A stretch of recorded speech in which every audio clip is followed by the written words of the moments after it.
Ressources représente actuellement 75 entreprises qui ont des activités diverses en économie circulaire, mais principalement de la réutilisation et de la réparation. Tout ensemble, elles collectent environ 150 000 tonnes d'objets en fait, dont les gens se séparent.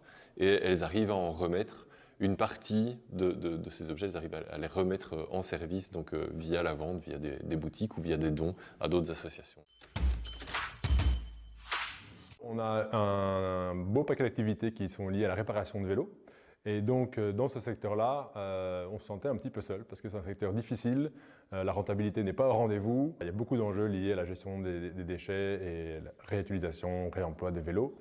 On voulait pouvoir rencontrer d'autres acteurs du secteur et on avait envie aussi que certaines de nos problématiques soient reprises à un niveau plus haut et pas faire cavalier seul avec celle-là. Ressources peut apporter à ProVélo donc un réseau déjà, un réseau de membres, d'entreprises qui développent des activités similaires à celles développées par ProVélo. C'est aussi un réseau de partenaires un petit peu plus large, puisqu'on a des contacts aussi en Flandre, on a des contacts au niveau européen. Il y a la question de la législation, puisqu'on est dans une législation particulière, donc ça, on a cette connaissance spécifique liée aux déchets, à la réutilisation et au secteur de la réparation. Au niveau des législations et du soutien juridique, on peut aussi aller sur tout ce qui encadre l'insertion socio-professionnelle et donc les agréments spécifiques liés à tout ça.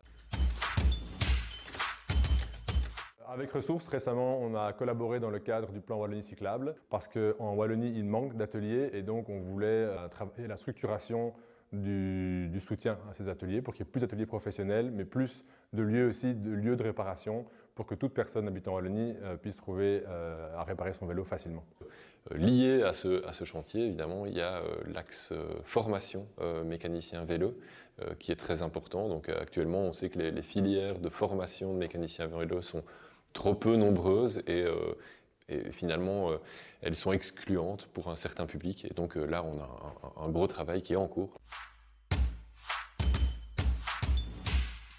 Nous avons décidé de renforcer notre axe de formation de futurs mécaniciens et donc on a lancé une filière d'insertion socio-professionnelle, notre atelier à Liège, pour pouvoir avoir des mécaniciens formés correctement mais issus d'un parcours peut-être plus compliqué.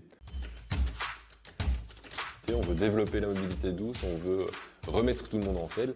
Ça ne se fera qu'à la condition qu'il y ait la possibilité de faire réparer et de faire entretenir son vélo de manière professionnelle.